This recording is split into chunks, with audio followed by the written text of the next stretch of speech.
everybody. How's everybody doing?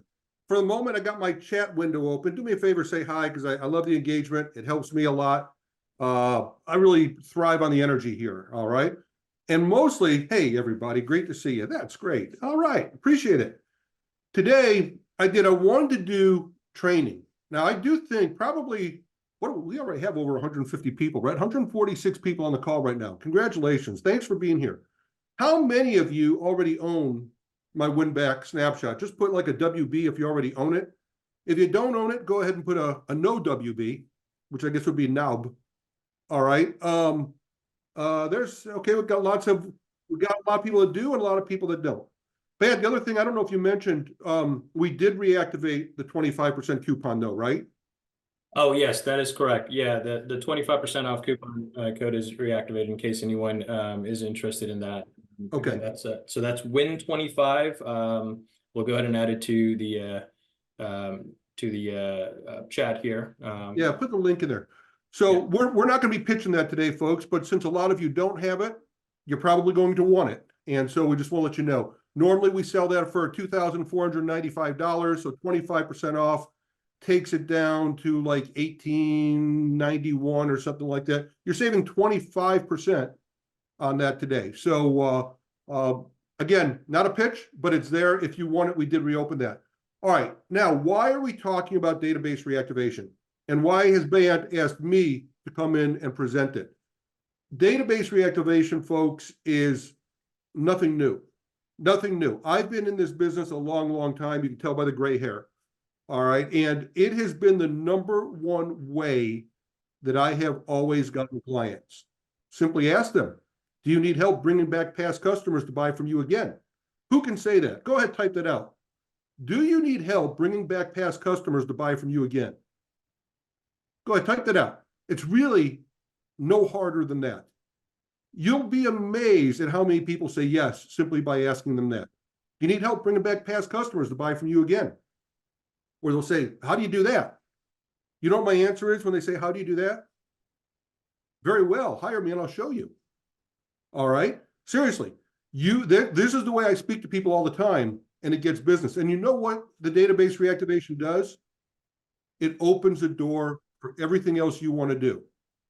If you want to do SEO, if you want to use UpX, which is a great product, right? But do Facebook advertising, well, guess what? You could use database reactivation to bring in sales, make some money, and then say, look, now that you know how to win back those customers, how about if we get you more leads too? So this is why it's such a great door opener, such a great gateway offer, a core offer. Now, I saw in a lot of Facebook chats, both in the Extendly room and the high level room, lots of new SaaS agencies are trying to dial in that offer. What should I offer? To me, the answer is simple. It's database reactivation. All right, so I want to take you today through what it is to do a database reactivation, 5 steps to run it. We'll also talk a little bit about how do you get clients interested? How do you open up a conversation? What do you say to them? Who are the best prospects? So is that what you're here for? Is that what you guys want to see?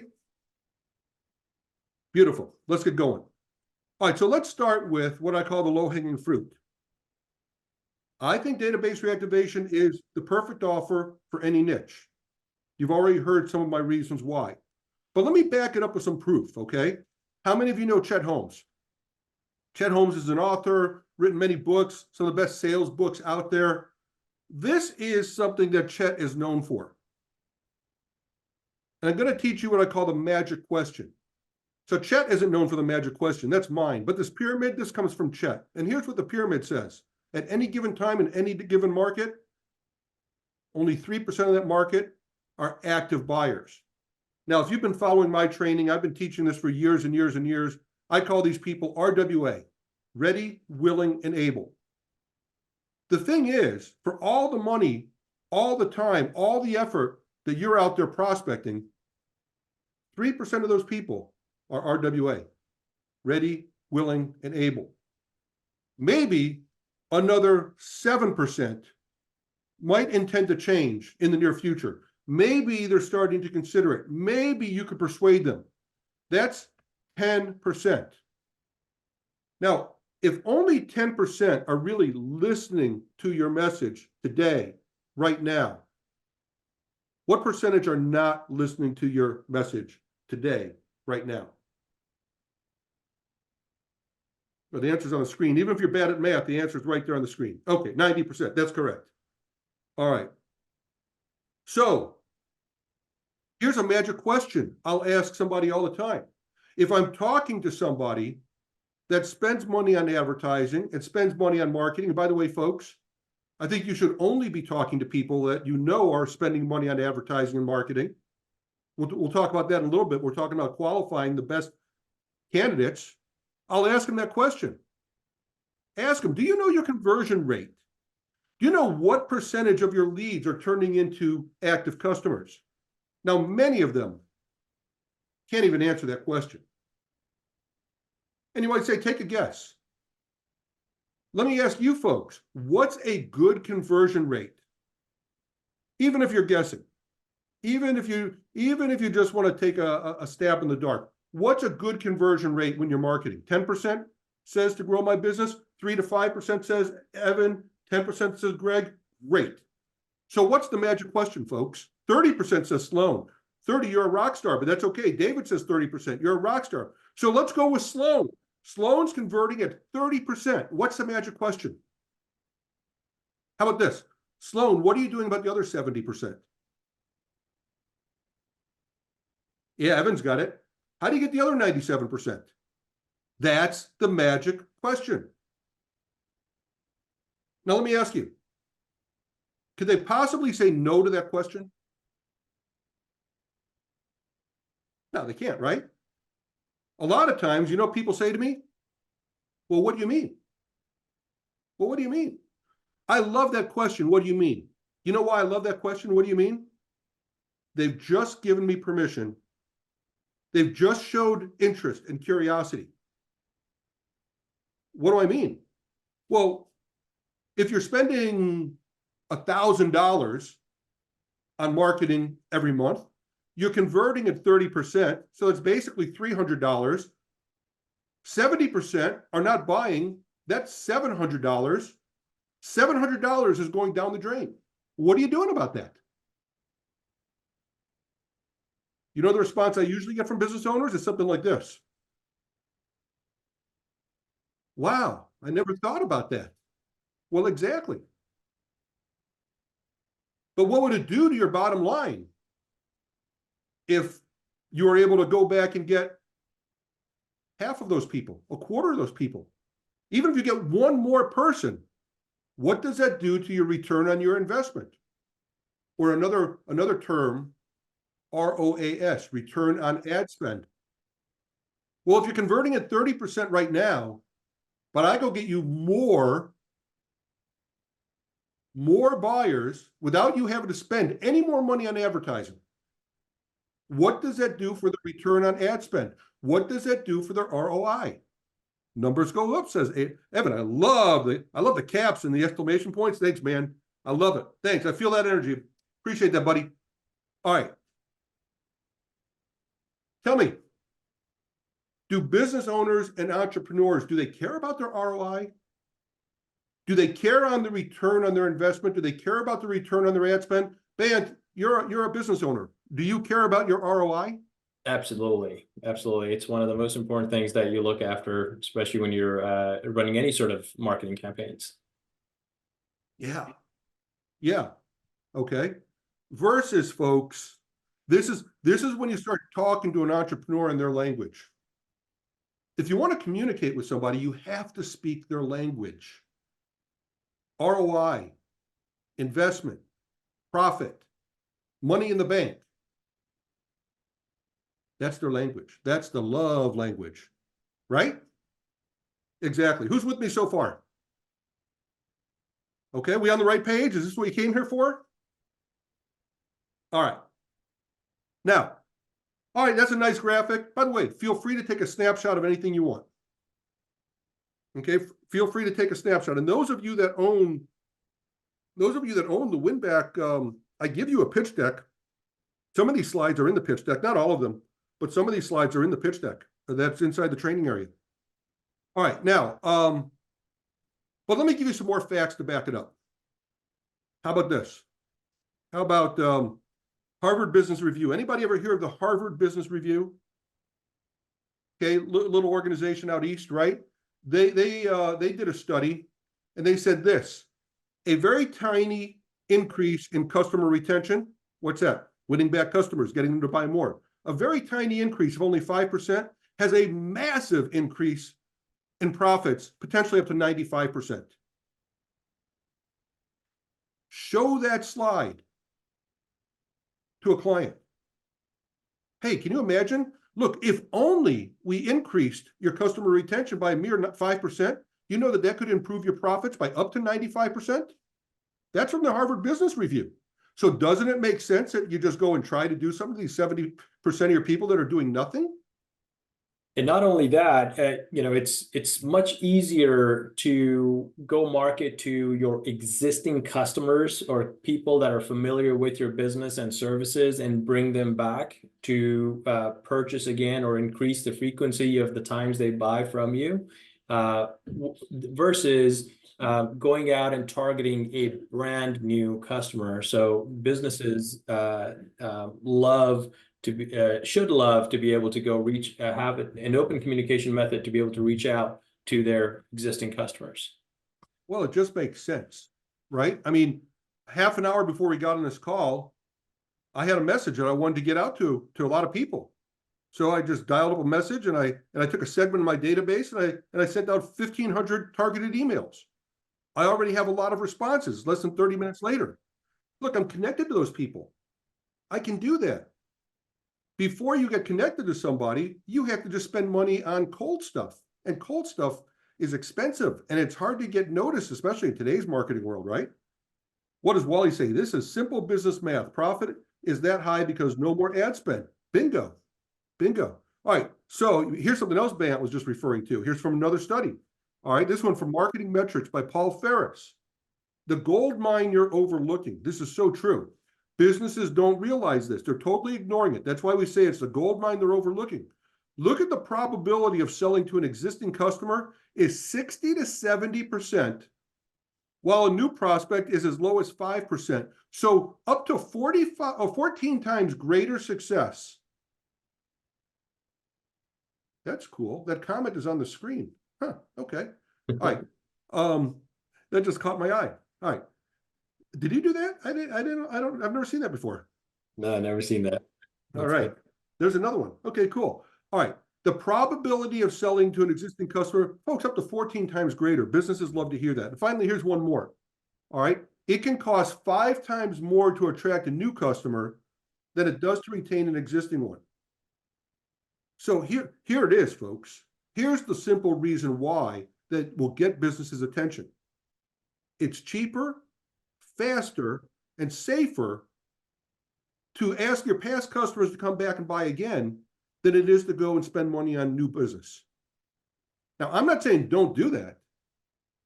All right. When I say, I'm not saying don't go after new business, don't do lead generation and SEO and pay-per-click. I'm not saying don't do it, but I will tell you this. Businesses tend to put more emphasis on that and not enough emphasis on winning back. That's what's creating this massive, massive opportunity for you right now.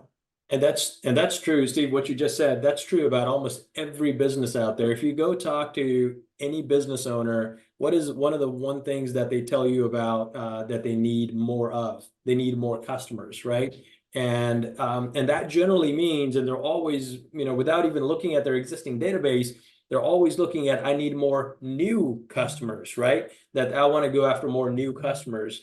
And what they really want is they want to increase in sales and increase in profitability. They could care less about whether that comes from new customers or old customers or wherever else it comes from.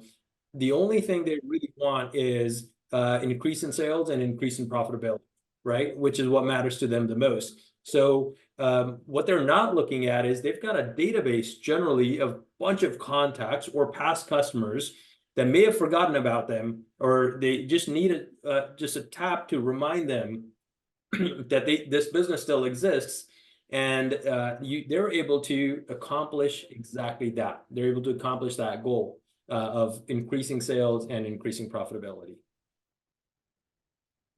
Oh, look at Willard. Hey, I'm getting a snapshot of that, Willard. Thank you, man. Look at that. I had a client, and I did this for brick and mortar style. In 1 year, we increased his revenues by 93%. Beautiful, Willard. I took a snapshot of that, my friend. And Willard, Willard is absolutely right. I'm personally a testimony to exactly what Willard said there. We bought a restaurant. Some of you guys have heard me say this before.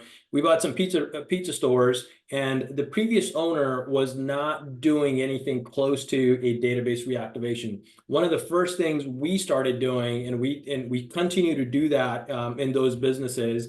And it took, within 1 year's worth of time, 6 different restaurants. It took their sales nearly double, and some of them were more than double. So 100% increase, just like Willard said, over a year's period of time, just from doing nothing but database reactivation on a regular basis. Okay. All right, so folks, that first group of slides, that was meant to show you, number one, remember the first slide I showed you said, this is the perfect offer for any niche. How many of you agree with that? Okay, how many of you now feel in the short time that I've opened up your eyes to why the offer is so powerful and really why it applies to just about any niche you can think of? Okay, did I do that? Did I deliver on that? On a scale of 1 to 10, did I deliver on that? All right. Because I want to move to the next section now. Who wants to learn 5 steps to running a successful database reactivation campaign? You guys ready for 5? Give me a big number 5 if you're ready for 5 steps. Okay, here we go. Number one, hang on. Help them gather all their contacts. People don't realize how many contacts they're sitting on. They're in all these different places. Take a snapshot of this, folks. I don't even need to go through all these places for you. In today's world, we've got different systems and we got contacts everywhere. All right? And people don't realize this. Well, you can market to these people. If you're doing business with them, if they're in your system for one reason or another, then you've done business with them. You're allowed to reach out to them. Okay? I know the question is going to come up later about things like A2P and opting in. And we'll save that question to the end. And ask me that question at the end. We'll talk about that. All right? But you are allowed to market and to send information to people that you've done business with, as long as you do it the right ways. All right? Now, all these places. This is one of the first things that I do in my database reactivation when I work with clients. And by the way, there's more in-depth training and screenshots and how I do this, but I'll tell you the steps so you hear them now, okay? Go into all these places and get the information out. Download it onto a spreadsheet, okay? Gather all these spreadsheets and organize it. Your customers don't know how to do this. And guess what? This is why I charge them a setup fee. You're going to ask me, I know, what do you charge for this? Well, I charge a setup fee. Usually about $1,200, $1,200, $1,500 in that range. This is one of the first things I do for them. Because they say, I don't have a list. Oh, yeah, you do. So part of the setup is I'm going to help you get that. I'm going to go into QuickBooks. I'm going to go to your calendar. I'm going to go to your CRM system. I'm going to go to your point of sale system. I'm going to go to all these places and help you gather all these leads. Then I'm going to put them onto a spreadsheet. I'm going to organize them. And then I'm going to clean up that data. It's a job. All right. All right. So, but it's the first place to start. It's the first place to start is to clean up their data. All right. Now, it's really, really, really super important. Hang on one second, because I am missing, I'm not seeing something here. And the reason gathering the data is important because that's what you're going to use to upload into your CRM and send out the marketing messages to that database, right? And a lot of times business owners fail to see that they even have data. So you just need to ask them a few questions. Hey, do you use a POS system? Do you use QuickBooks? Do you use, they got to be using something that they're using to communicate with their customers, to send out invoices, something of that nature, right? Depending on the business type, they've got that data somewhere. It might just not be organized. So your job is to go in, help them get that data organized, load it into your system, and get that campaign going for them. Yeah. So, and Dutch Texan, that's Mark, says from social media too. Sure, if you can. All right. LinkedIn used to be really good. They used to let you download all this, but now it's harder. But there are some things out there that let you kind of gather it together. But look, the great thing with our system is you can reach out to many people via social media through the conversation manager and initiate this stuff for sure. So yeah, however you could think of getting in touch with these people. And I'll tell you a very quick story about this, just to illustrate this point. I had another client who was a pizza guy, all right, had a pizza restaurant. And he said, business is slow, Steve. I said, well, let's send out an email, Dan. Let's get people buying pizza tonight. He says, but I don't have an email list. I said, well, Dan, I don't understand that. I ordered a pizza from you last week. I went online, I went into your app. I gave you my name, I gave you my phone number, I gave you my address, I gave you my email address. So you took my email address. What did you do with it? He said, oh, but that's not in my email system. That's in my other system. I said, well, where's your other system? He said, well, it's right here. It's in another folder on my computer. It's right there. It's under his nose. I said, well, Dan, open up that system for me. Open it up, spent about 30 seconds saying, okay, Dan, let's see, there's a menu called customers. Let's click on customers. Oh, wow, there's a customer list. Oh, look at there, Dan. It says export customers. Dan, go ahead, export those customers. It took me literally 30 seconds. He had 3,000 people in that other system. His reason for not sending out emails and messages and asking people to come back and buy again was, I didn't know I had this. And that's what this slide is all about. They don't know what they don't have, or they don't know what they do have.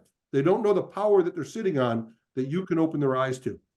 And before we go to the next slide, Steve, a little bit of a hack. It's not really a hack, but a best practice that I do want to mention, and on this note, is that every business owner is so busy with the day-to-day tasks of their own business, they will put things off. So if you tell them, hey, can you go get the contacts from XYZ system, they likely won't do it, right? Some will.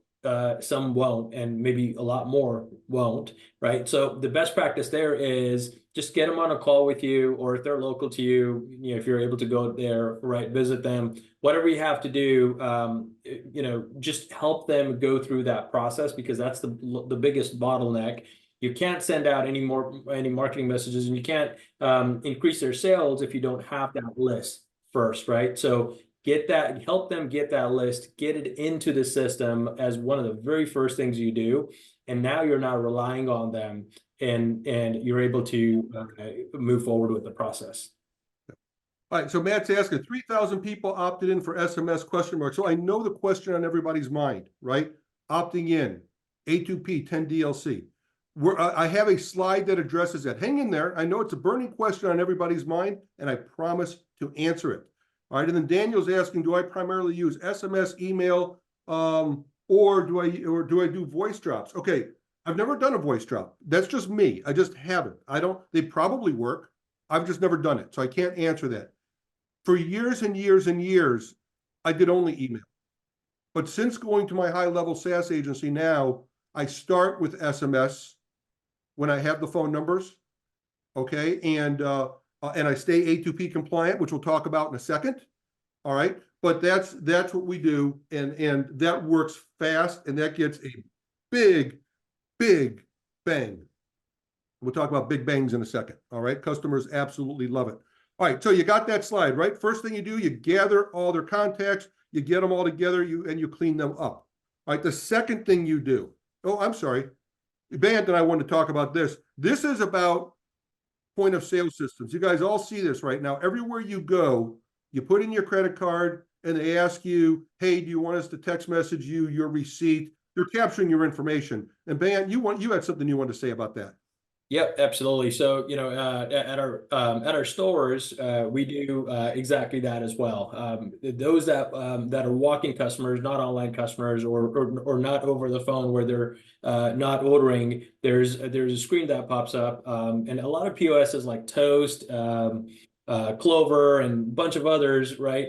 They almost all have this function, and that data is being stored inside your POS. So now you're building that customer list. And the business owner generally doesn't even know that that's what's happening on the back end. They're just thinking it's literally that function where you're just sending that receipt over. So you're able to capture that and utilize that, as Steve pointed out earlier, get that data from the POS system and use that to your benefit here. Excellent. Excellent. Okay. By the way, I know somebody that just bought a business. All right. And they bought the business, and when they bought the business told them that they had so many people on their list in their CRM system. When they actually got the business and took control of everything, they found out they actually had 5 times more people than they thought. They bought a business with X number of customers, but then they got the business and there were 5 times more customers in that system because they had data in their POS system and data in all these other places. Whatever business sold that business, they undervalued the business tremendously because they didn't realize the power of the value they have. The person that bought that business was ecstatic. They got the bargain of the century. It's that powerful. Literally means thousands, tens of thousands of dollars or more. All right. Folks, businesses are going to hug you and kiss you when you show them what they're missing. All right, clean data is critical. So what do I mean by clean data? The worst thing in the world you can do, okay? Everybody worried about staying compliant. The worst thing you could do is get a spreadsheet, dump a bunch of stuff in there, send out a bunch of blasts, and get a bunch of bounces. Phone numbers are bad, numbers are bad, contacts that don't have valid phone numbers. All right, it's the worst thing in the world you could do. I spend time cleaning up on a spreadsheet, all right, removing duplicates, fake numbers. Employees are lazy. Band, I don't know if you got this problem in your pizza restaurant, right? But whenever I get one of these spreadsheets, I always have 100 customers with the phone number 999-999-9999. Now, I know that 100 people don't have that same phone number. All right. Not to mention there's no area code 999, obviously, right? But employees will do that. There's a 999, and then there's a whole bunch of fake email addresses, as you can imagine. Folks got to clean that stuff up.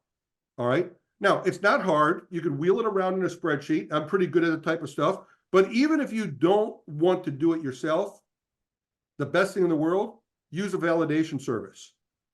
I've used one. I haven't used a lot of them, but I've used this one. And the reason I use this one is because I've used their email validation service for a while. But take a screenshot of that, and that is not an affiliate link, folks. That's just their link, clearoutphone.io. You upload a list. It removes the bad numbers. It removes the fake numbers. All right. By the way, I say international numbers. You know, if you don't want to deal with people international, or even people located out of town, if you're a local place and you're saying, come in this weekend for a free offer, then there's no sense to send something to somebody in New York City if you're in Los Angeles. All right. So clean it up. You'll also save your client money on the messages. But the most important thing here is you want to make sure that you get as many messages delivered as possible. Albert's got a good tip there as well. All right. Now, here we go to step number 2. Craft your offer. Now, folks, people waste a lot of energy thinking on what is the perfect offer. The perfect offer is basically anything that will get people to say, hey, yeah, I want that. What do people like? They like discounts, free stuff. I mean, if you're a restaurant, a free dessert is great, but a discount, an event, something special. All right. It really isn't hard. You think about any business. Man, tell a story about your pizza place. I wasn't paying attention to you, Steve, so you're now putting... Tell a story about the offer we crafted for your pizza place. Yeah, so we crafted an offer, and the offer was very simple. It was, and to put Steve to test and to challenge, and I pulled out a list of people that had negatively rated the business or did not like the pizza for one reason or the other. And we tested it with about 100, 150, I can't remember the exact number of contacts. And the offer was, would you like a $10 coupon to the pizza place, right? And the response we wanted from that was a yes or a no. And that offer got a bunch of yeses back. And that day, from that list, we had nearly 30 customers come into the store and utilize that coupon code that we had put in. There you go. And that was people that had even given them a bad rating. So not only did you get more business out of it, but he got a chance to turn around their rating and delight them a second time. Here's another tip, folks, something that I love to do, and clients love this. Add some viralness. Viralness. What do I mean by that? Get people to share something. Say, hey, if you got some friends, share this offer with them. Or, one of the great things to do is birthdays, right? Tell people the birthday offer. It's not my idea. A lot of people doing birthday offers. But if you're tracking a birthday, send out a birthday offer. It's really just kind of a win back. But if you're getting a special on your birthday, how many people go out to eat by themselves on their birthday? No, they're going to go with their family. They're going to bring everybody. They're going to bring 4 people, 6 people, 10 people. Send people an offer. Say, hey, bring 3 friends and your meal is free, whether it's your birthday or not. That's a great win back. Hey, get 3 of your friends together and your meal is free. And again, it doesn't only have to be restaurants. Those offers just tend to come easily to me while I'm thinking. It could be just about anything. One of my first win backs ever, and a very successful win back, was with a jewelry store. It was with a jewelry store. We gave them some offer. I don't even remember what it was. But we got the phone ringing right away. All right. So we've gotten the data. We've gotten the contacts. We've crafted the offer. Let's go to step 3. And this is where come on. And so as you're advancing to that, one more important part of that crafting the offer portion is that you want that offer to be very attractive, right? It needs to be an extremely no-brainer. It can't be, a 5% off, 10% off, something that people are barely going to pay attention to. So it's got to be something that excites them and want to do business with that business. So definitely keep that in mind. You don't want to put lousy offers in terms of 5 or 10% off. You want to make it super solid where it's almost a no-brainer. Yes, I want to go get that deal. I'm glad you added a little bit more to that, Bayat. That was definitely good advice. And 2 more things that go with that are urgency and scarcity. What do I mean by urgency and scarcity? Urgency means give them a deadline. Scarcity means give them a limited number. So a great one is, hey, I've got 25 coupons for X that are good until Friday. Who wants that? Go ahead, type that out. I've got 25 coupons for X that are good till Friday. That takes care of your urgency and your scarcity. 25 is a good number. It doesn't sound like a lot. When a business sends that, you're like, oh my God, there's probably 1,000 people getting this message. I better act fast. All right. Hey, Jared, I'm not going to go into every single industry. We'll be here all day. But just think about the tips that we gave you. Okay, now let's prepare your messages. Here's what's working now. And folks, this is something I'm testing and getting great results. It's actually a little bit different than the win back. So if you have the win back, you definitely want to take a screenshot of this because you might want to update some of your messaging. Those of you that don't have the win back, what are you waiting for? Come join us. All right, what's working now? First of all, go for the reply. You want a yes or you want a no? And here's a big one, that 3rd bullet point. Do not send a link in your first message.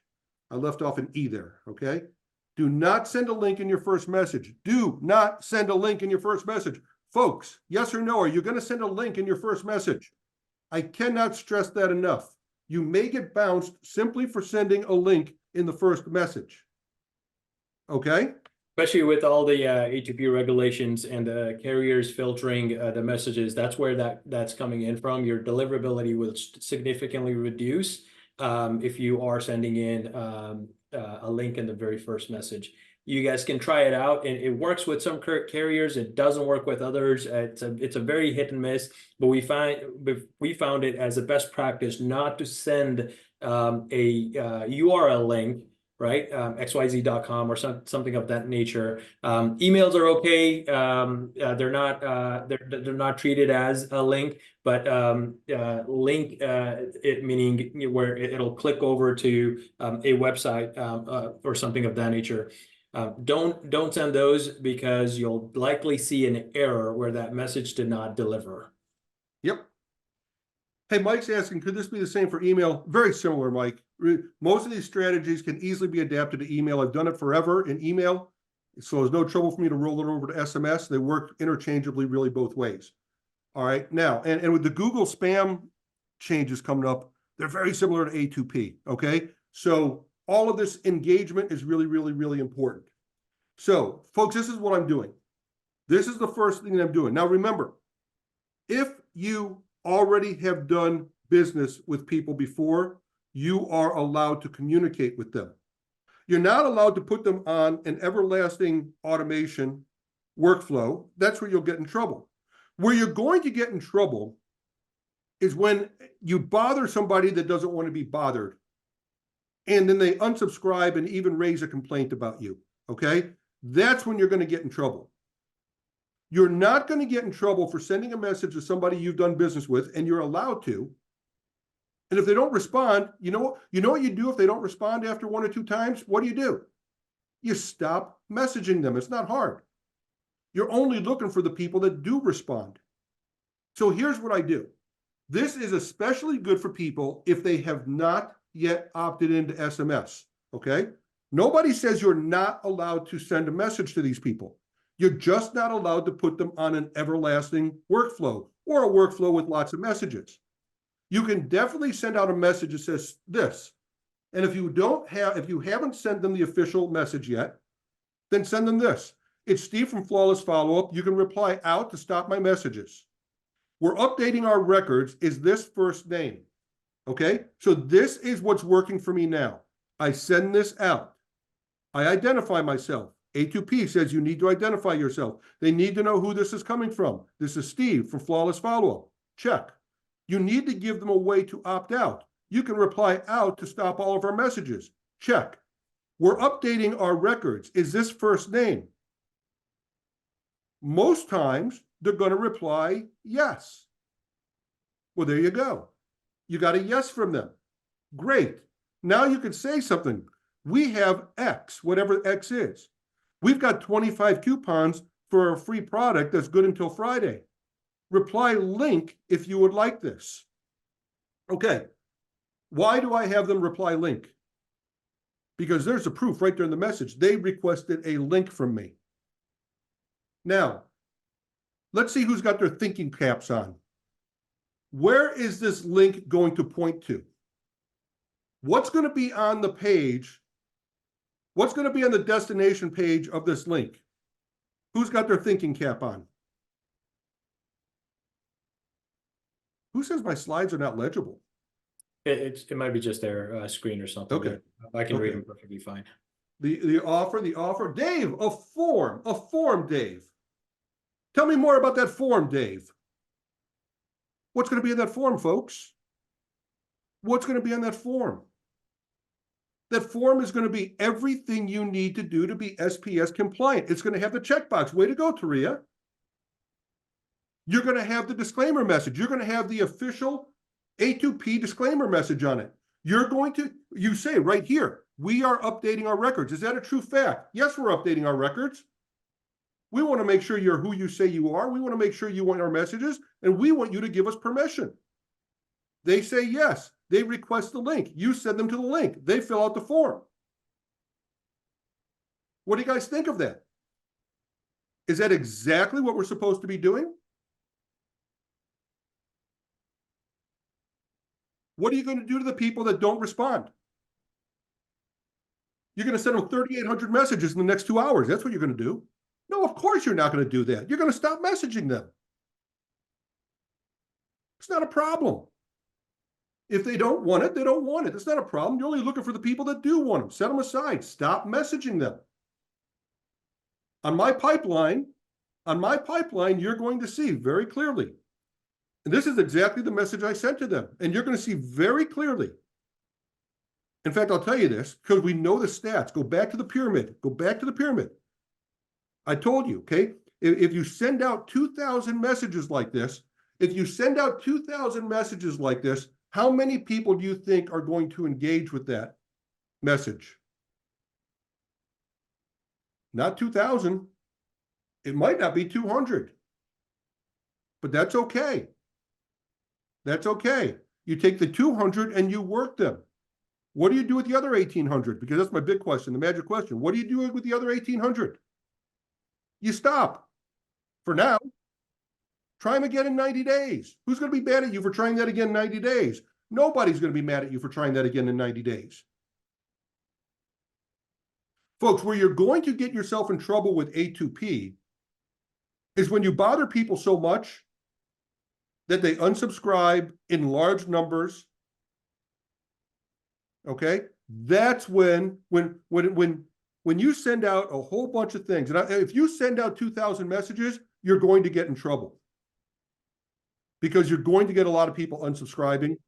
You're going to get a lot of people that's not relevant to. Will you drip them out a little bit at a time? You're not going to have any issues. And this is absolutely perfectly fine for you to update your records with your existing customers. All right. How are we doing? I've given you 1, 2, and 3. Do you like it so far on a scale of 1 to 10? Doing good? Doing good, doing good. Let's keep it going. Keep it going. Number 4, send out your first message. That's a domino. I'm tipping that first domino, folks, because when you line this stuff up, all the dominoes fall beautifully, beautifully, right? All right, so I just told you just a second ago, do not send everybody at once. I have found that the sweet spot is about 75 messages at a time and doing that about twice per week. That's it. That's it. 150 messages in a week for a customer, maybe 200 tops. Number 1, you're going to see a lot of responses. All right. You're going to see so many responses. Your customer is going to be thrilled. And they're almost going to be at their limit. They're almost going to say, Steve, my God, this is working so much, but I'm having so much trouble keeping up. I say this all the time. Steve says, I love this. Smart use of the medium. Thank you, man. I'm going to take a screenshot of that too. Appreciate that very much. All right. So people say that all the time. Man, this is so good, but literally I've got a video of a guy saying, I'm working feverishly to keep up with all the responses. That's all they can handle. You don't need to do more than 75 at a time. So folks, this is how I do it.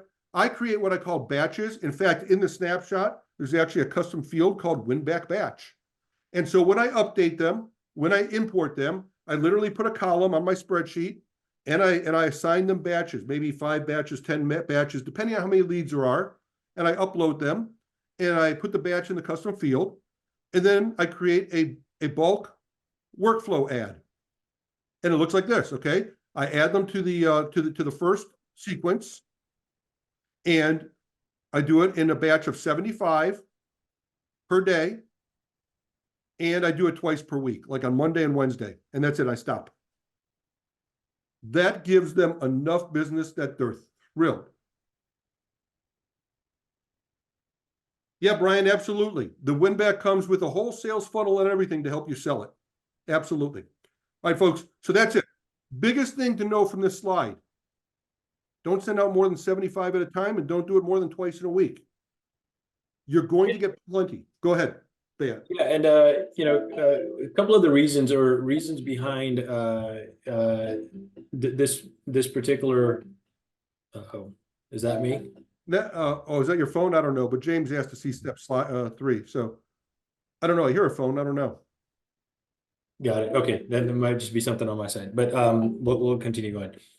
So the couple of the reasons why you want to do it that way is because one, you want to make sure you're dripping the messages to be more compliant and things of that nature, and being able to test which message is working, depending on how much response time you're getting, things of that nature. And also, a lot of times, if you've got a great response to an offer that you sent out, depending on the business and the services that they provide, that business may not be capable of handling whole bunch of business, new business all at one time, right? So they may, and if that happens, then they may end up providing bad customer service or bad service altogether. So, and then dripping out in batches in that manner also prolongs the responses that they're continuing to get over and over, and makes it a little bit more of a sustainable model. And the reason why they should continue to pay you a monthly service fee, because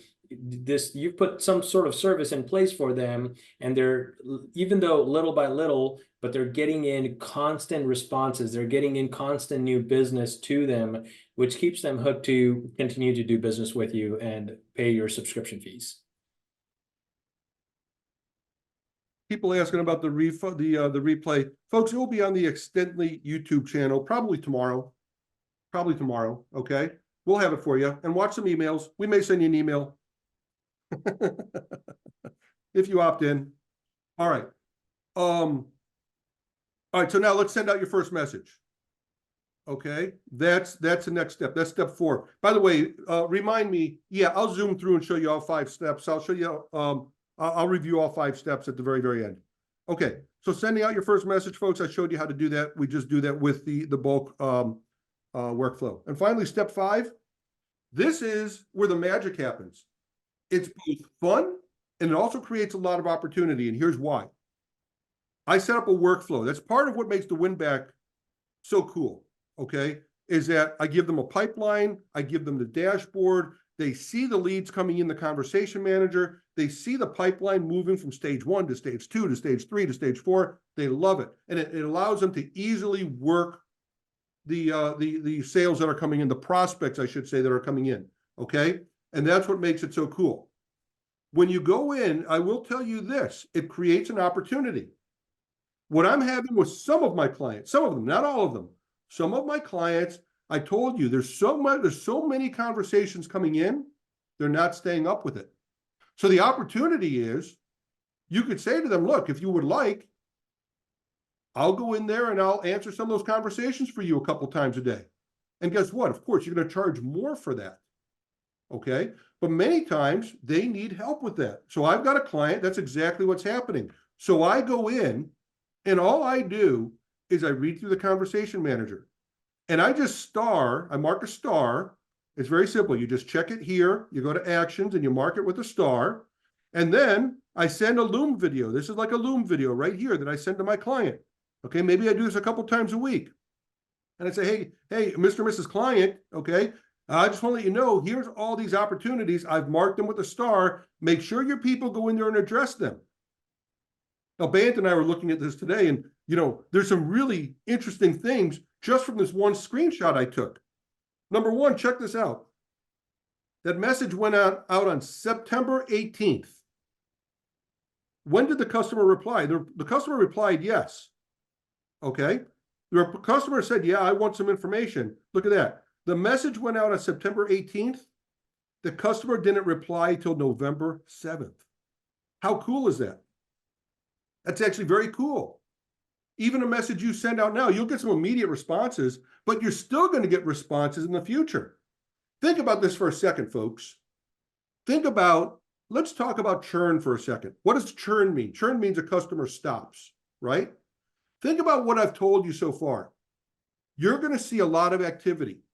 And if you're dripping out a little bit at a time, every week you're dripping out a little bit at a time. So every week they're seeing activity. And not only that, some of the messages that you send today, sometimes they don't get responded today. Sometimes they get responded tomorrow or next week or next month or even 2 months after.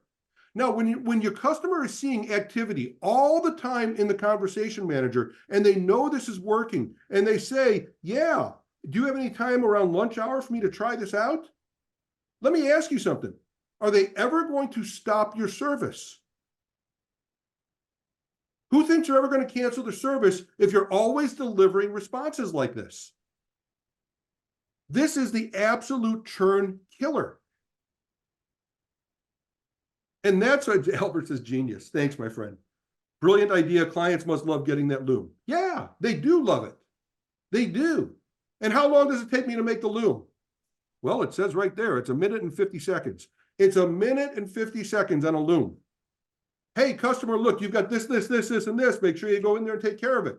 And for that, I charge them more money because I'm managing their account. It's a managed service. You charge a premium for a managed service, right? So smart, says Justin. Appreciate it. Jonathan, thank you. I appreciate that. You guys give me so many screenshots to take. Thanks so much, guys. All right. So you guys like that, right? That's it. Show them their wins. Early on in my agency's career, when I had a churn problem, you know what was causing the churn problem? Well, first of all, it was me. But secondly, it was poor communication. See, all the customer knows is if they see a charge coming from your agency month after month after month, but they're not sure, God, is this working? I'm sending this guy $497 every single month, but I don't know if it works. But instead they get a Loom video from me all the time. Yeah, right. What am I paying for? Instead they get a Loom video from me. Hey, look, here's 23 more leads that you need to get in there and check out. Not only that, by the way, the workflow automatically sends them notifications that says, hey, you just got another lead in the win back. So the workflow, the snapshot, the win back is reminding them all the time. Just got another win, just got another win, just got another win. They're seeing that every single day. They're seeing wins from the win back. Are they ever going to cut off a service as winning for them every single day? Of course not. Are they ever going to wonder what they're paying for? They're going to say that $497 a month is the best investment I ever made. And the next thing they're going to say, who knows what the next thing they're going to ask you? What's the next thing they're going to ask you? Take a guess, folks. You're making them so much money. Cat, you're right. What else can you got? What else you got? I combine those two there. Do my ads, mate. Yeah, exactly. What else you got? What else can you do for me? Exactly. Hire you full time if you want a job.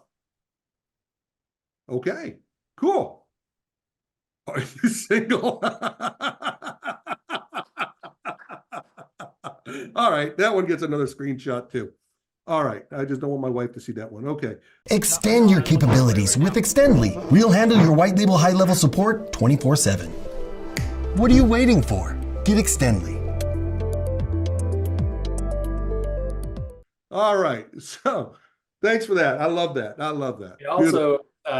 Also definitely get them to download the mobile app as well. The benefit of having the mobile app downloaded right on their mobile phone, and of course, depending on the type of business they are as well. One, they get to see in the notification coming in every time that customer responds, right? Two, ease of access. They're able to click on that notification, go straight to that conversation, and they're able to respond directly to them right there, right then and there, just as if they're sending a text message back and forth on their phone.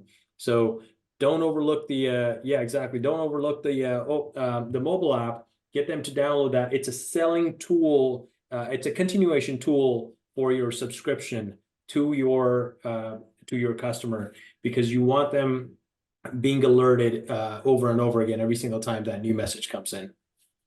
All right. Hey, we're at the top of the hour. Who wants to stop? Anybody got somewhere they got to go? Should we keep going? No. All right, I'll tell you what. Okay, we'll keep going. But here's what I want you to do. Let's see. How many people are here? There's 167 people here.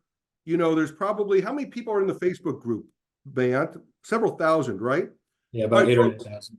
Take 10 seconds right now, and let's go make several thousand people jealous. Everybody go to the Facebook group right now. Find the post of this video and talk about what your favorite part is, if you're enjoying it. And the whole goal is we're going to make everybody else jealous that wasn't here today.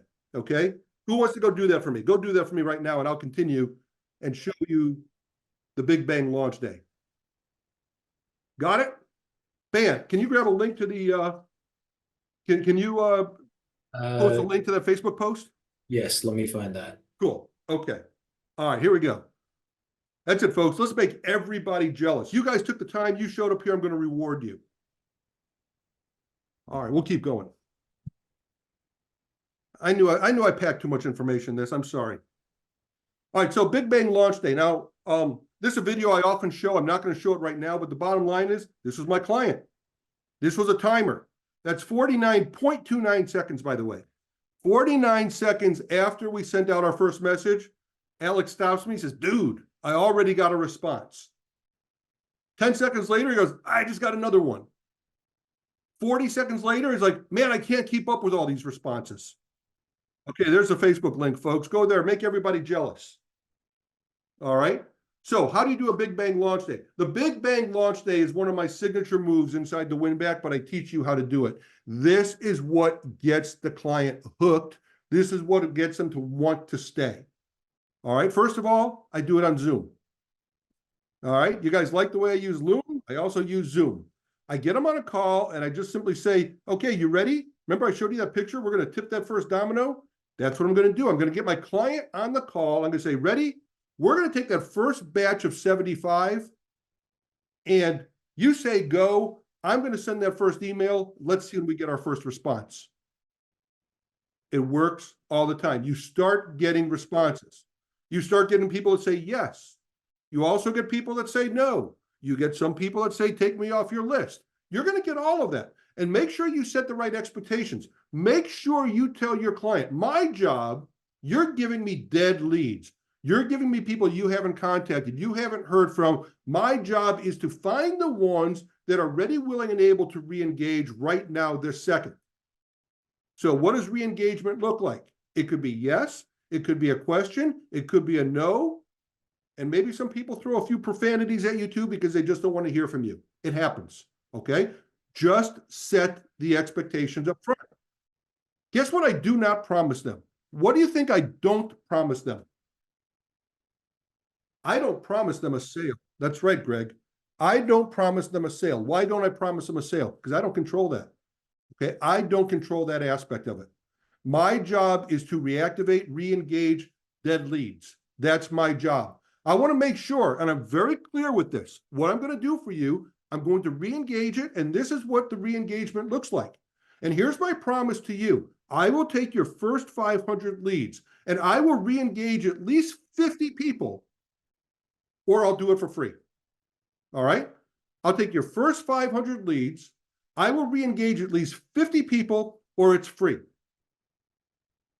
Why is that such a good offer? Why is this such a good offer? First of all, it's a risk reversal, right? If I don't get it, it's free. Does that mean I'm going to refund them? No, it means I'm going to keep going, okay? But if I go to somebody who's got 5,000 contacts, and 5,000 is not a lot, folks. Businesses that have been in business for a few years have got more than 5,000, even 3,000.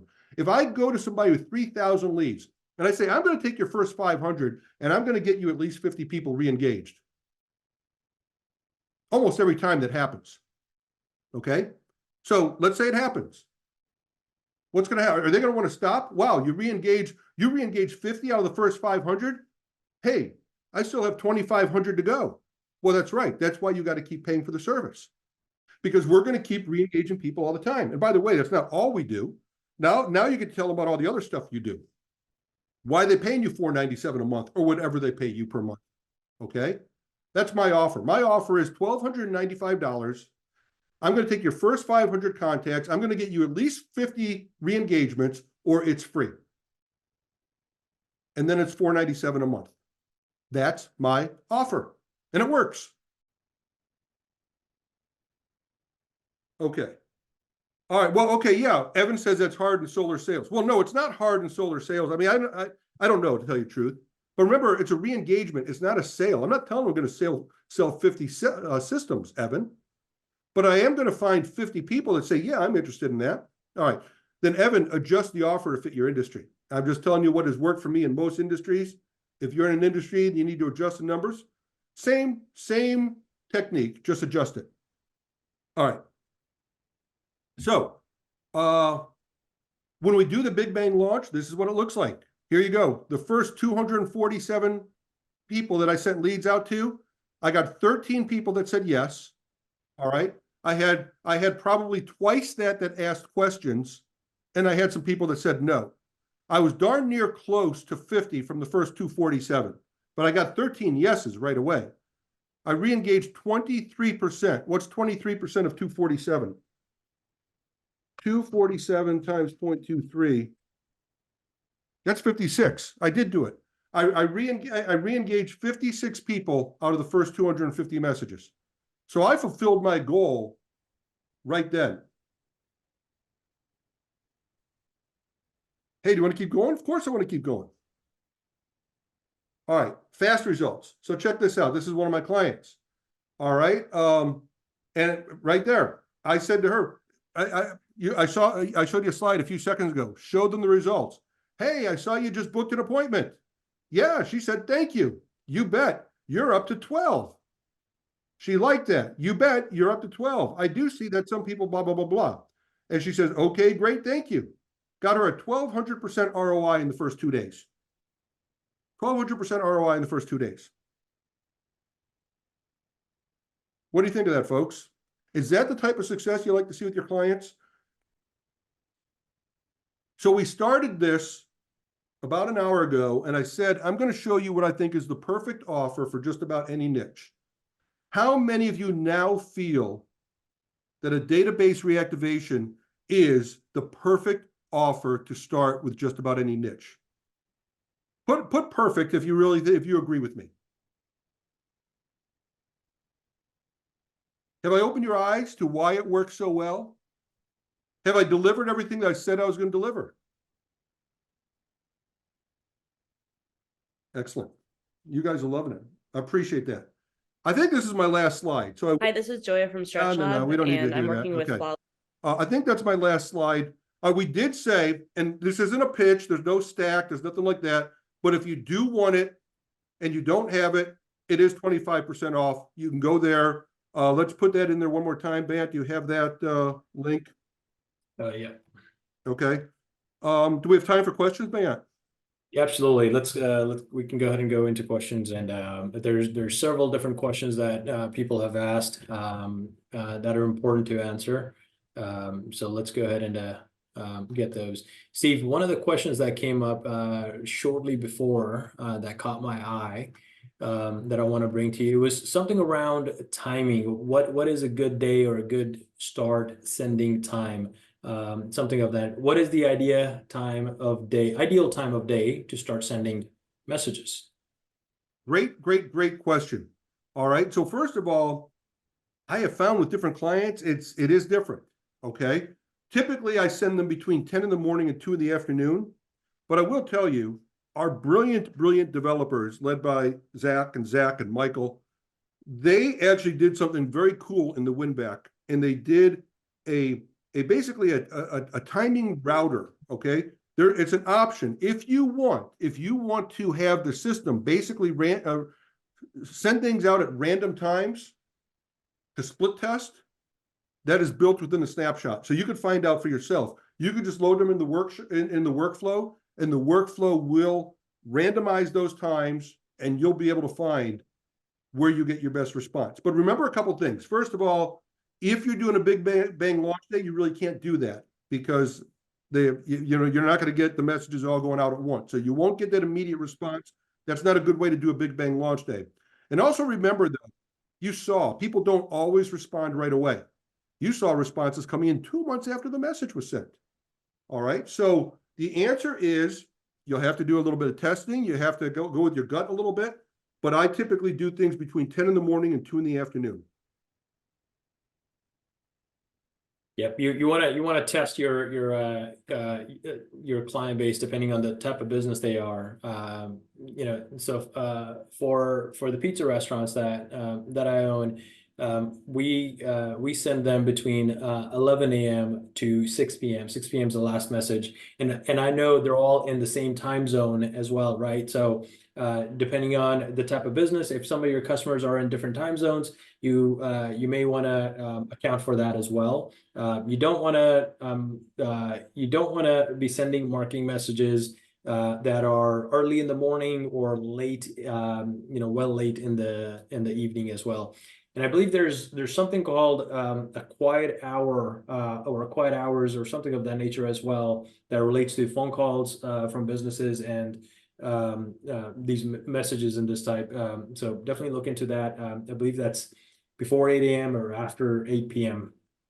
But don't quote me on that. All right, so folks,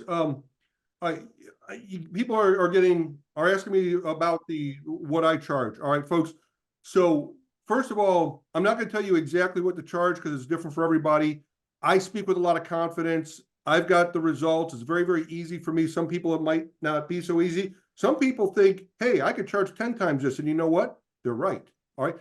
John Logar thinks I'm an idiot for selling it for only $1,250. All right. He flat out tells me, you're an idiot. Your system is fantastic. It's the best in the world. Why are you selling it for only $1,250? You should be selling it for 10 times that. Exactly. And you know, John, he doesn't mince words. So he called me worse than an idiot, but I'm not going to repeat that here. All right. All right. What else, folks? There's A2P question people are asking. So can we get into a little bit around the A2P stuff? Okay. So let's clarify something about A2P. The first thing is we have to go through a process to get A2P compliant and certified. All right. That's to make sure your structure is set up right. You fill out all the forms, you put you fill out first of all, you complete the wizard, then you get your website the right way, and they look at it and say, are you giving the right information to your folks? That's the first thing you have to do. Once you get past that, you're verified. You're good to send messages. It's my feeling, and I can't tell you this for sure, this is an opinion, folks. It's my feeling that they're not monitoring every message you send out. They're not going to stop you from sending a message until you get a lot of negative responses. When you do things the way that I showed you, when you go to a customer and ask them, hey, we want to update our records. Is it okay if we update our records? First of all, that's a transactional message. You're a customer of mine. We're updating our records. You can opt out at any time. Is this so-and-so? And can we update your records? And yes, we'll give you a gift for that. That's a transactional message. And if you want to, you could take the gift part out of it, if that part makes you uncomfortable. You are allowed to send transactional messages to your customers. And if they don't respond, stop messaging them. What past customer is going to report you and mark you spam for asking if you can update their records? It's just not going to happen. All right. What were there other questions, Anthony? Do you want to add to that?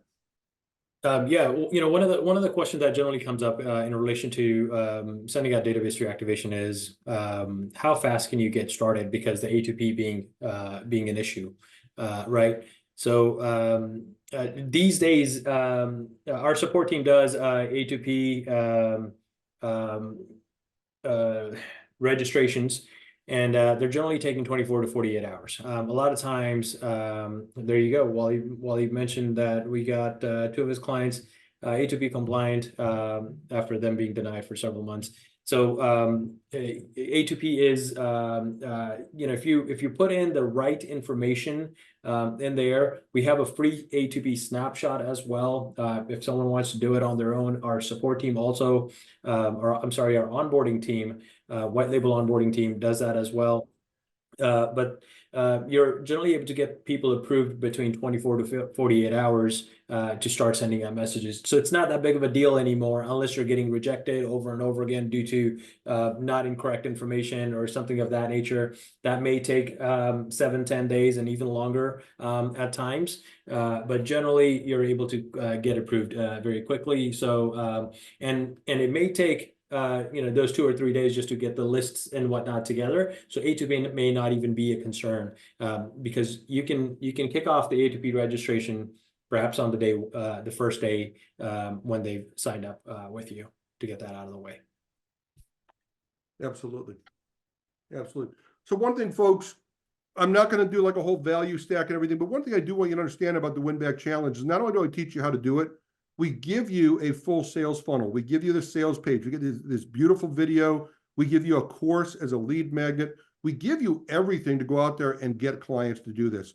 We call it a USO, and that stands for Ultimate Sales Offer. It really is the complete offer in the box that you go out and get clients. And by the way, I'm going to do an office hours call tomorrow. Who here would like to join me for an office hours call tomorrow, where we'll go into some more nuts and bolts, and there we will get specifically into the program. You guys want to join me for that? All right, let me put the link for that. Let me find the link there. Ben, you keep talking if you will. I got to find where I put that link. Abigail asked, how do you quickly put the privacy policy, the compliant form and chat widget in your website before applying for A2P? So Abigail, the A2P snapshot that I've mentioned that we've created has all of that templatized in there already that you are able to use. It's got instructions on how to use all of that. You simply load in that snapshot into your client's sub account and follow the instructions, which sets up the compliant form, the appropriate language in there, the privacy policy, terms and conditions, all of that, and you're able to use those links to submit for A2P. If you do want to grab that snapshot, I believe it's go.getexternally.com/A2P-snapshot. That is the link where that the free snapshot is available. I actually thought it was this. Let's see here.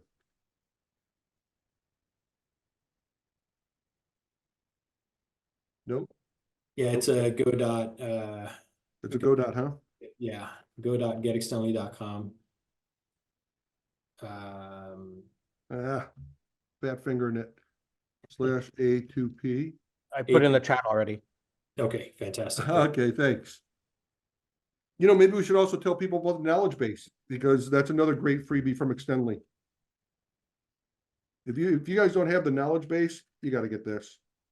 All this stuff is free, folks. If you have an agency, we absolutely want you to be successful. So this Knowledgebase to me is the most powerful thing you could have. I joined Extendly and bought the ultimate SaaS agency in a box the very first day that I got my GHL that I signed up, and that's how I came to know Ban. And that was November of 2021. Man, I wish he had the Knowledgebase then, Ban. Man, what took you so long to build that? Because that thing is absolutely the best thing for any agency to have. He could sell this for $10,000 and he gives it away for free. So get that Knowledgebase if you don't have it. Steve, another important question that I want to highlight here. Charles asked, what happens when you exhaust their leads, the list of leads that they've given you, the contacts, the database they've given you? What do you do? That's a wonderful question. That's a wonderful question.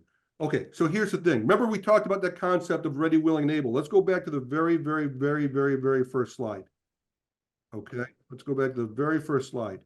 And this will give us, I promised people I was going to show them all the slides too, so or the steps. So this will give us a chance to do that.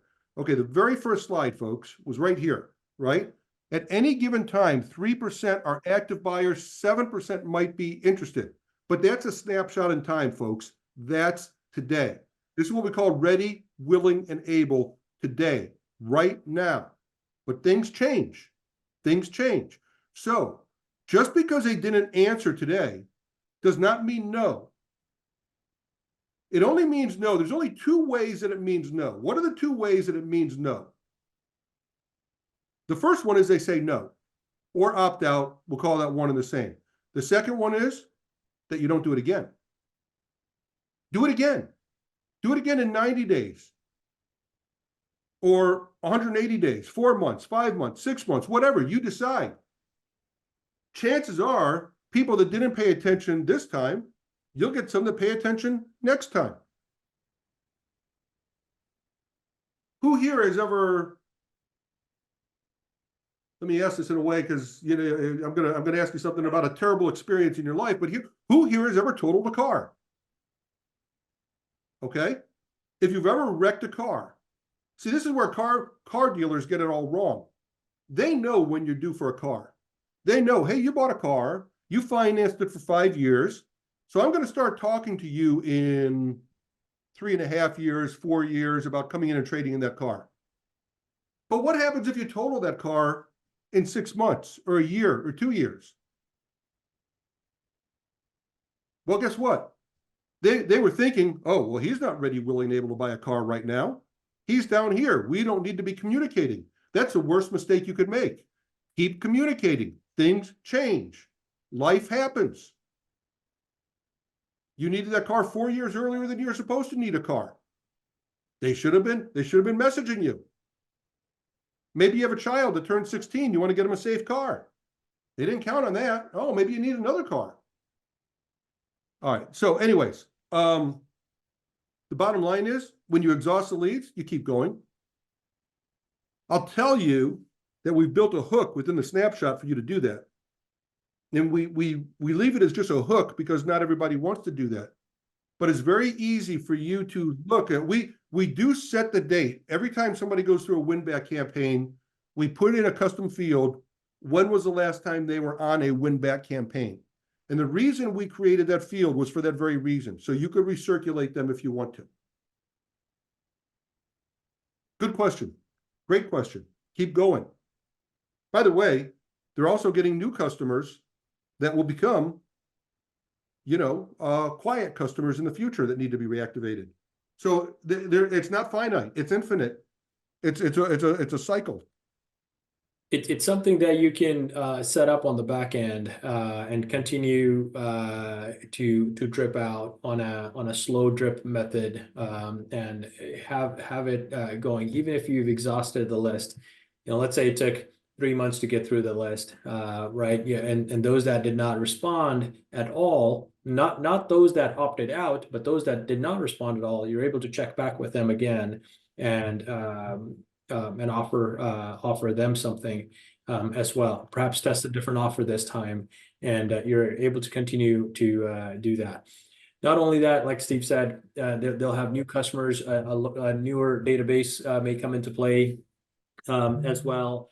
And also, getting a little bit more advanced now, you can go into things like Facebook ads or lead gen stuff as well, where you're able to run lead gen Facebook ads for them, capture those leads, and activate them into campaigns for them on an ongoing method as well, or to build their list if they didn't have one at all. But the suggestion would be, don't start with especially if you're just getting started in your own business. Don't start pitching to brand new businesses who don't have lists. Go after businesses that have been around for a while, are established, and are likely to. Thank you for saying that, Bayant. Thank you for saying that. Because that reminded me of something I wanted to show people. Where to find the best people and who are the best people. Let me stop sharing this for a second. Okay. Everybody see me okay? Let me also, I want to put this on speaker view. All right. How do I make it so that, is everybody seeing just me? Because I want to be big so everybody can see what I'm about to show. Bayant, can you just see me? I'm just seeing you. Or it's everyone. Okay. It's everyone. Oh, okay. Yeah. All right. Well, all right. Oh, maybe to everyone else, it's speaker view. Yeah. Okay. Okay, well, hopefully everybody's seeing me. All right, anyways. All right, so I get asked all the time, where do I find people? All right. First of all, Bayant brought up a very good point. Thank you, Bayant. You want to go after qualified people. What are qualified people? First of all, I want to go after people that I know are spending money on marketing.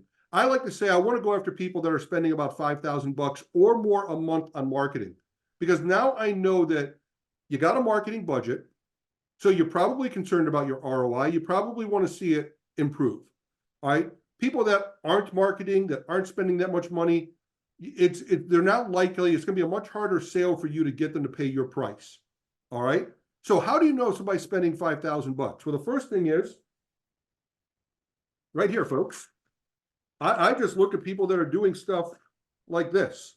Okay. People that are advertising. These people put this on my door. Guess what? Call them and say, hey, I got a better way for you to do this than a door hanger.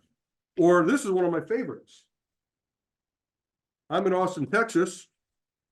This is a local newspaper magazine. I look at this every single month. It comes out once a month. And I look at people that are advertising, people like this. Now I know that a color ad like this is not cheap. That alone might cost $500 to $1,000 a month, if not more. But I also know they're advertising in other places. I see them in Valpak. Okay. So when you see companies that are advertising over and over again, those are great people to go after. Because what? What's the question? Would you like me to improve the ROI on the money you're already spending on advertising? So look for people that are advertising. I also want to make sure these people do have leads. 5,000 is a good number to start with. It could be 2,000 or 3,000, but 5,000 gives you a little cushion. Even if they don't think they've got 5,000, they typically do if they've been in business any period of time. All right, if they've been in business 5 years, 3 years, whatever, they've got leads in all those different systems. Remember, I showed you. All right. And you also want to go after people that have a reasonably, I say about $100 lifetime value of a product. Frankly, restaurants are not my favorite, even though they're an easy one to talk about all the time. But restaurants don't have a really high profit margin. Is that right, Bayant? Yours probably do, but That is absolutely right. I mean, in general, restaurants don't have a huge profit margin, so they're not my favorites to go after. They're easy to talk about, but they're not my favorites. Jewelry stores are great. Anything to do with health and wellness is great. Functional wellness people, fantastic. All right. Service businesses. Service businesses are great to go after. Okay. And people that have repeat business are great too. All right, solar's good and roofing's good, but that's a one-time sale. We love repeat business. All right. So those are some of the things that make ideal. All right, now here's a ninja strategy. Who wants a ninja strategy? Come on, folks. You're getting tired on me. Everyone's raising their hands. Michelle's got a thumbs up placard there. All right, there you go. I love that thumb, Michelle. I need one of those. All right, so I said, hey, look at the newspaper and look at the people advertising in the newspaper. What's even a better strategy that I'm holding in my hand right now?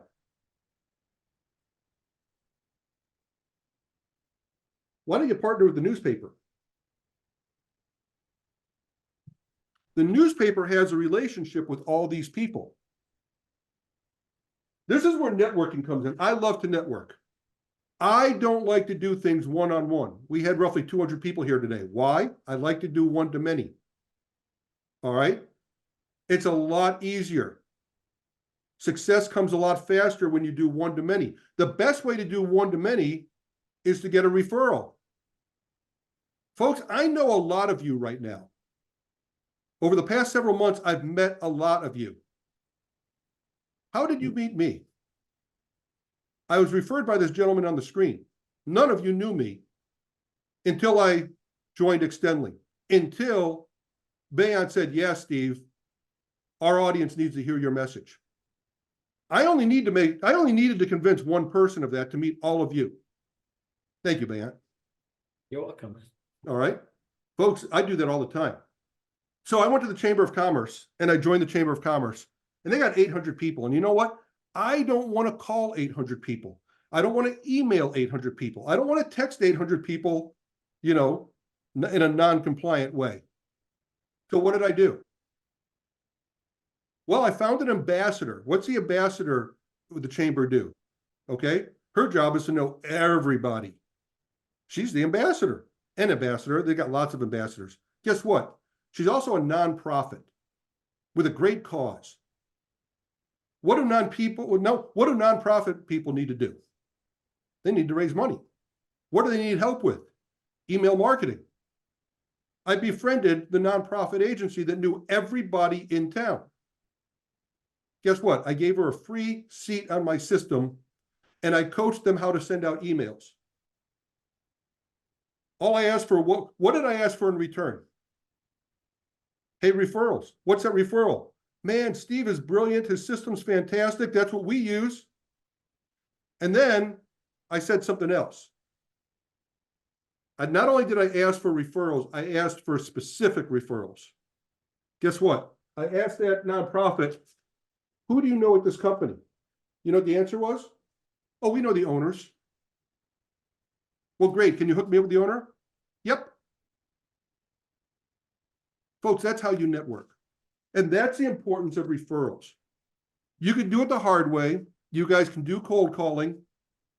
But I'm telling you that one-to-many and getting referrals and JVs is the way to do it. And it's the way I've always done it. Newspapers, advertisers, radio people, direct mail, printers. These people know, they know every business in town, and they need help themselves. You go help them. Help them be successful. Count them on your system. Doesn't cost you a thing. Just tell them, I need you to connect me with some people.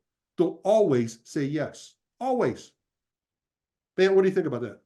Direct mail agencies are a great source to partner up with for something like this. They already have a relationship with your customers that they need. You can either add in to their offer, that way you don't even have to sell it directly to the end business, or you can create an affiliate relationship with them where you do go pitch it to the direct business, but anyone who signs up, now the direct mail agency gets to earn.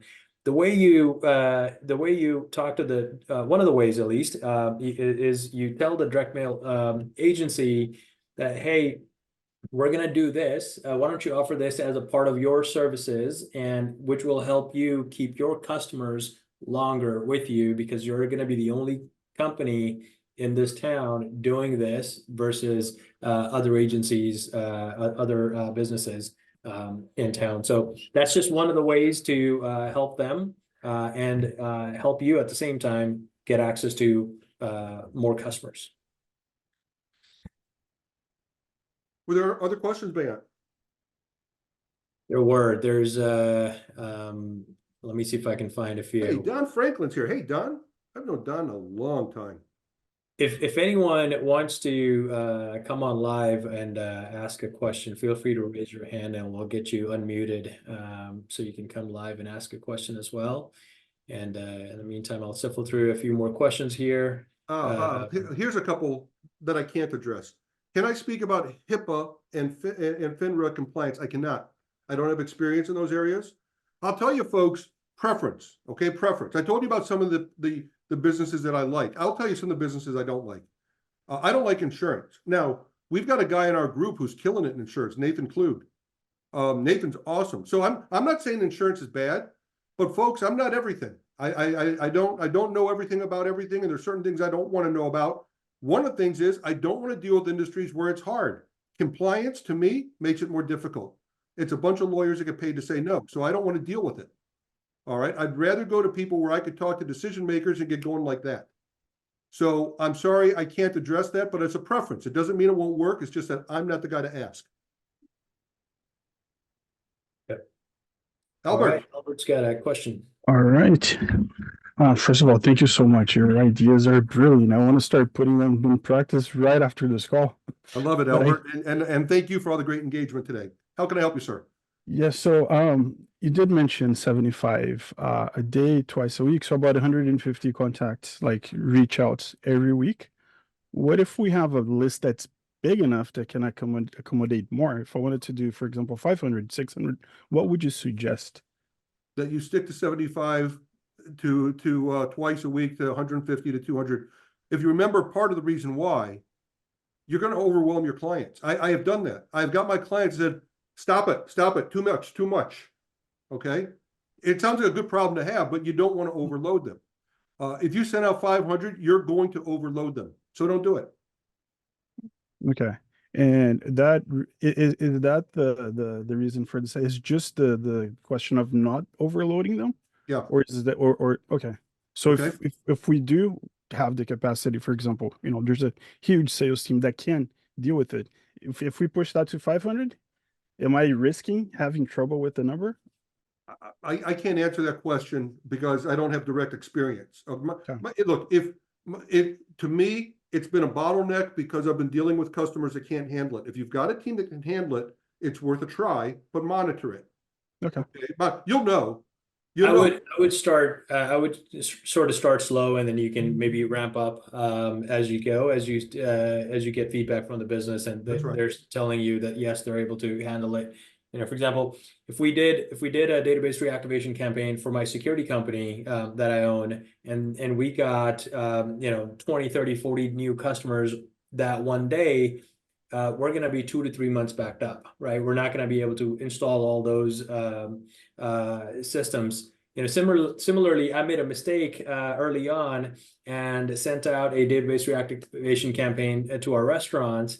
And I don't remember the exact list size, but I think it was 5,000 or 10,000 people, and we had a line out the door of people waiting to get pizzas. That from there we've learned that it's better to send out in small batches so that you don't create that situation where you've got a long line and you're not able to fulfill on time. Essentially, it results in bad customer service, right? But we all want to be very, very aware and make sure that customers still have a good experience, because the whole idea is we want them to keep coming back over and over again. Yeah. Groupon learned about that, and people that did Groupon learned about it. They got people, they caused huge problems for themselves. Forget about what a horrible deal Groupon is. But they went out and created so much business for people. And the business owner gets, is doing this with the expectation, we're going to give them a great experience so they come back. But the problem was it overloaded those businesses. So now they got all those people that went there and had a bad experience. And that's just a calamity, right? So what Bant says is true. So look, somebody said, can you get multiple numbers? It's not a number issue. It's usually a manpower issue. But if you know your client and you think you got the manpower issue, then do what Bant said. By the way, here's one more thing. And Albert, I think, this is more of an advanced strategy. So I'm just going to talk about this conceptually with everybody. All right. But also, if you have a way to rank these contacts, for instance, one of my clients had more data. They had data like, when was the last time we heard from somebody? When was the last time they bought? When was the last time they visited? When was the last time they opened or clicked? How much have they spent with us? When they had data like that, and I could now sort it, and I could now go after, what I went after was, I figured out what are the average sales? What's the average time till somebody comes back? Now I went after people that had the highest average sales, but were also beyond the average time of return. And I preferenced those people. Does that make sense? Okay. So those were the people in my first batches. And then they got responses like that, right? Because we prioritized the best customers that we hadn't heard from.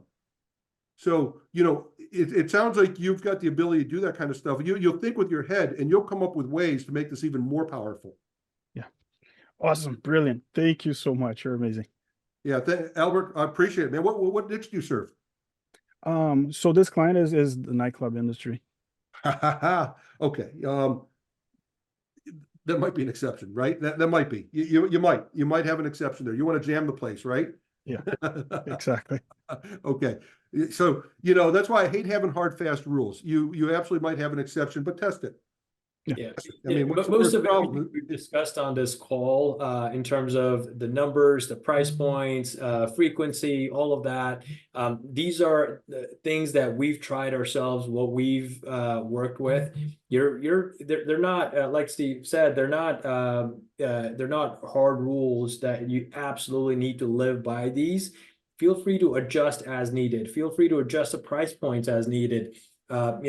Raise the price, drop the price, right? Remove the setup fee, add the setup fee, however you want to try to see what works for you, what you are able to bring to the table to the customer that's able to get them to say yes.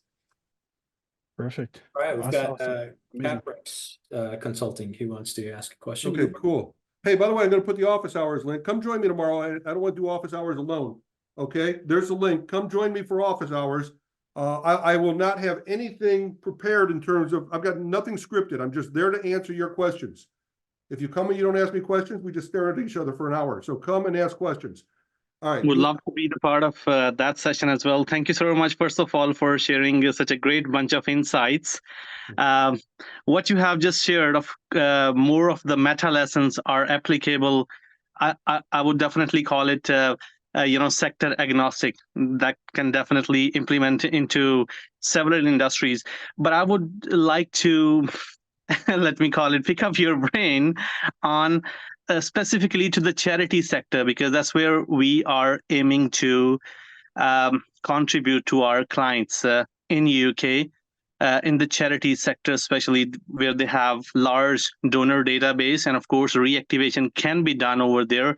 So is there any specific thing that you think can help the charities even better to re-engage their donors and get the donations? Because I work with Islamic charities and Ramadan is coming in just 2 months. So yeah, that's where I am, and that's where we do. I hope that gave you some good context to.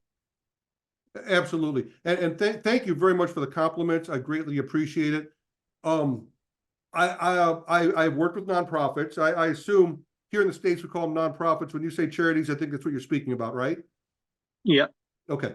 All right. So I've worked with some with great success. All right. The key to them, obviously, they're looking for donations and they're looking for repeat donations. So for them, the opportunity is not just on a win back, but is to get people onto more of a subscription model and to do more of ongoing communication. So you've got wonderful opportunities with them. But to your point, and I'm sorry, I see your name is Caprix Consulting. Is that correct? Oh, yes. So that's my company name. This is Suhail speaking. Yeah. I'm sorry, I didn't catch your name. Suhail. Suhail, am I saying that correct? Yeah. Okay. All right. So,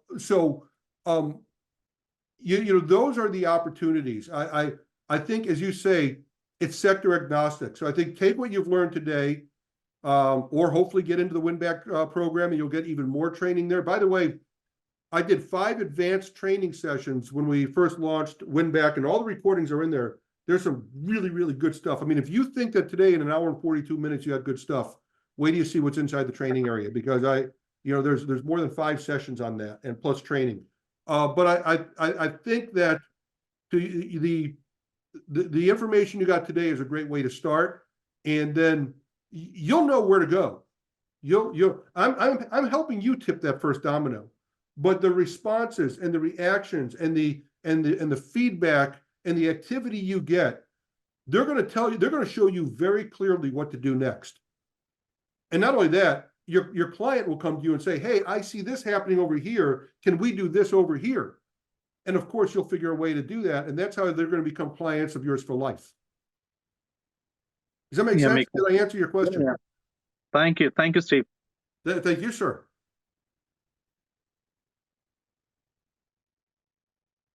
All right. I think that's a lot of questions and a lot of time we've spent here today. Oh, Jonathan's got a question. All right, let's go ahead and unmute you, Jonathan. Jonathan. What up? Thank you so much for the for all the help. It's been very helpful You're listening very to you. I've had a lot of trouble uploading these lists into high level, not being able to match the fields, starting with like a 10,000 people list and then only getting 3,000 people into the system. Maybe it's just me not being smart enough. Is there any resource you have about learning, how to clean the list? I'll be in the office hour call tomorrow for sure, and maybe more in detail, but is that a problem that anyone has, or is it just me? Yeah, so there are some issues. And first of all, there's this outstanding company that might be able to help you with support, and they're called Extendly. All right. So if you don't have them, they're fantastic. All right. Look, cleaning it, I happen to have a video inside the training area about that, and I could try to show you some things tomorrow. Okay. But clear out a lot of miscellaneous data. You know what a CSV stands for, right? Yeah. Right, comma, separated values. Yeah. So sometimes a lot of data has commas in names. For instance, John Smith Jr., John Smith, comma, Jr. That could screw up everything, right? Everything that comes after John Smith, comma, Jr. screws up everything.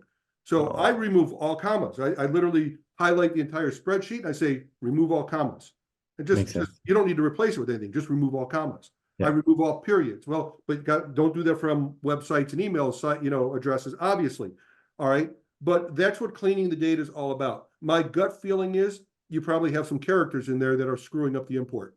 It's Yep. probably not a GHL thing. It probably is cleaning.